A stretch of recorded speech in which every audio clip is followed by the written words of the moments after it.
At dahil nga po mga bossing ko, kami po yung bumamalengke at konti na lang po mga bossing ko. Ang laman ng aming rep mga bossing, kaya pakita ko sa inyo. Konti or totaling wala na talagang laman. Ayan po mga bossing, wala na siyang laman. Yan.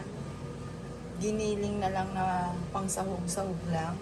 Ngayon, bago tayo mamili mga bossing, ay eto po muna. Tuturuan ko po kayo para laging maswerte. Ito yung ating suka. Maglagay lang tayo ng ganito sa isang basahan. Yan. At pagkatapos, papahid natin to. Mawawala din naman kaagad yung amoy po niya. Para kung ano man yung negative dito, mabahong amoy, matatanggal ng suka. Itaas. Yan, bago ko siya lagyan. Bago itaas tayo mamalengke mamaya.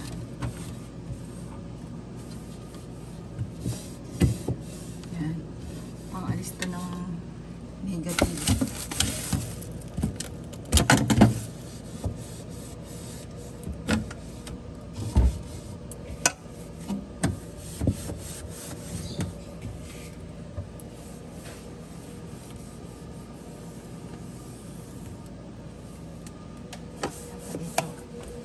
Mamaya ko na iaayos lahat.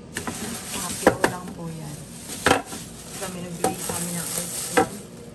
Si Joyce hanggang ngayon hindi pa namin nakakain. Yan. Tumutunog na kasi matagal na bukas. Gusto yung mga tira-tira.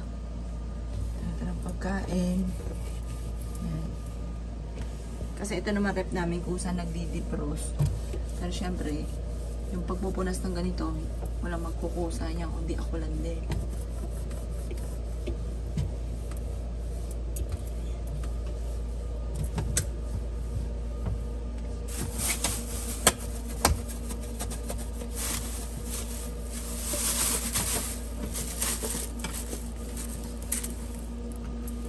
Yan, mamaya mamamalengke ako.